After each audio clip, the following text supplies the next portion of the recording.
मधमेश्वर मंदिराकडे जाण्याकरता या स्मशानभूमीपासून अतिशय खराब रस्ता आहे. इतकं पौराणिक ऐतिहासिक तीर्थस्थळ असून देखील तुम्ही इथलची परिस्थिती पाहू शकता कशी आहे. दोन्ही साईडनी वाढलेलं जंगल, काट्याचं जंगल आहे भरपूर मोठ्या प्रमाणात.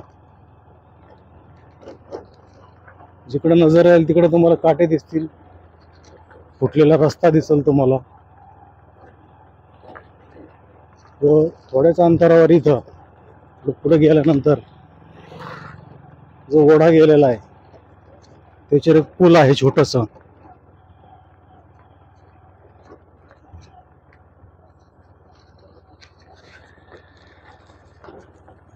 पूल आहे.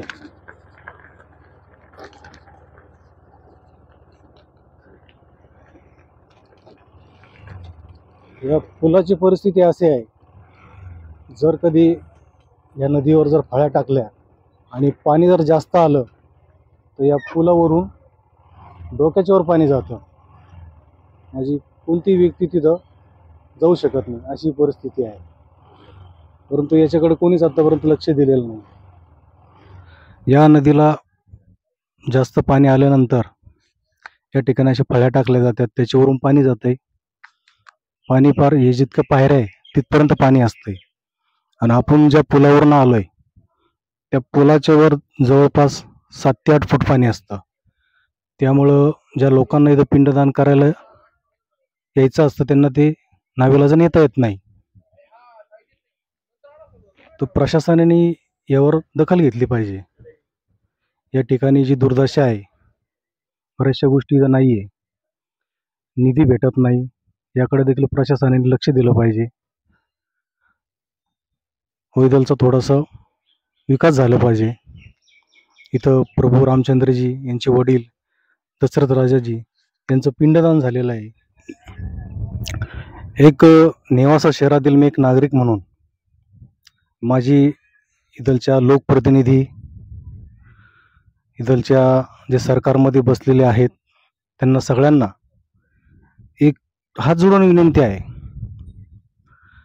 की जी या प्रवरा नदीच्या कडेवरती जे मंदिर आहे, श्री मधमेश्वर मंदिर, महादेवाचं मंदिर आहे, त्या ठिकाणी आपण सर्वांनी जातीने लक्ष द्यावं.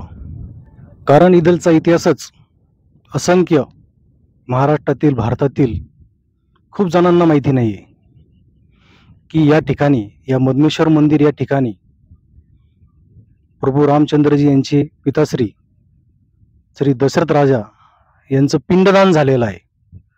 असं हे ऐतिहासिक तीर्थक्षेत्र आहे.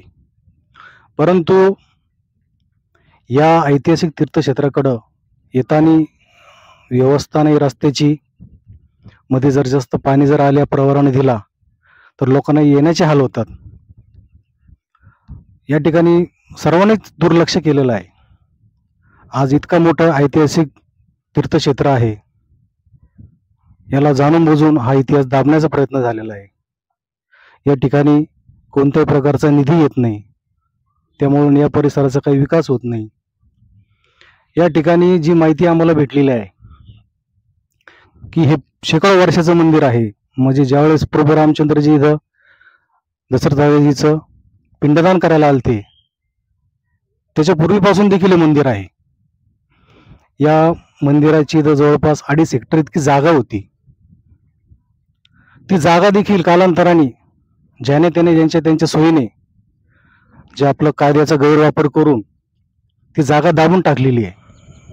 इतकं दुर्दैव आहे या तीर्थक्षेत्र आपल्या नेवाशा नगरीचं की जिथं दशरथ राजाचं पिंडदान झालंय, जे मधमेश्वर मंदिर आहे बघा, तिथलची जागा पूर्ण दाबून दाबून इतकी दाबली की ती तुम्ही पाहू शकता 1 एकर भरवी ती जागा राहिलेली नाही.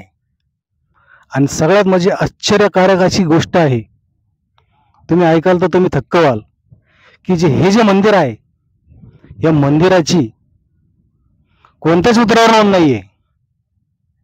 म्हणजे किती मोठं दुर्दैव आहे.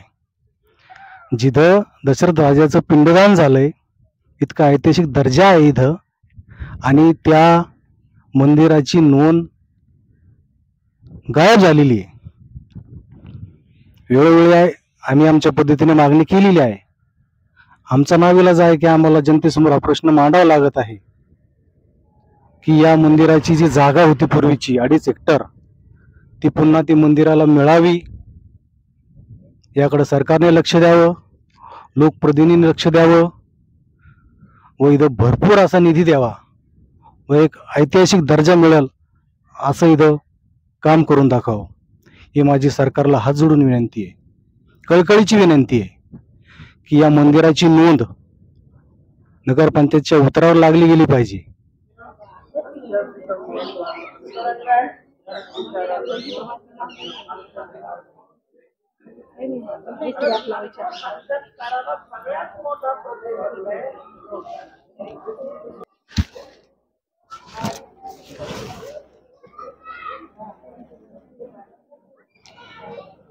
मी माझी समस्त नेवासकर म्हणून लोकप्रतिनिधींना, सरकारला माझी विनंती आहे की इतका दडलेला जो इतिहास आहे आपल्यापुढे आम्ही मांडलेला आहेच, याच्यावर आपण योग्य ती कारवाई करावी.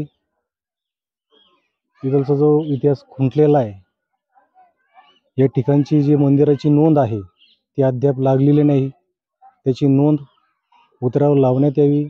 या ठिकाणी जास्तीत जास्त निधी कसा देता येईल याचा आपण प्रयत्न करावा. जिथं प्रभू रामचंद्रजी स्वतः येऊन इथं दशरथ राजाचं त्यांनी पिंडदान केलंय, इतकं महत्त्व आहे या मधनेश्वर मंदिराला, त्याला एक ऐतिहासिक दर्जा मिळावा व येथील या मंदिरात येणाऱ्या भक्तांना न्याय द्यावा एवढी विनंती करतो.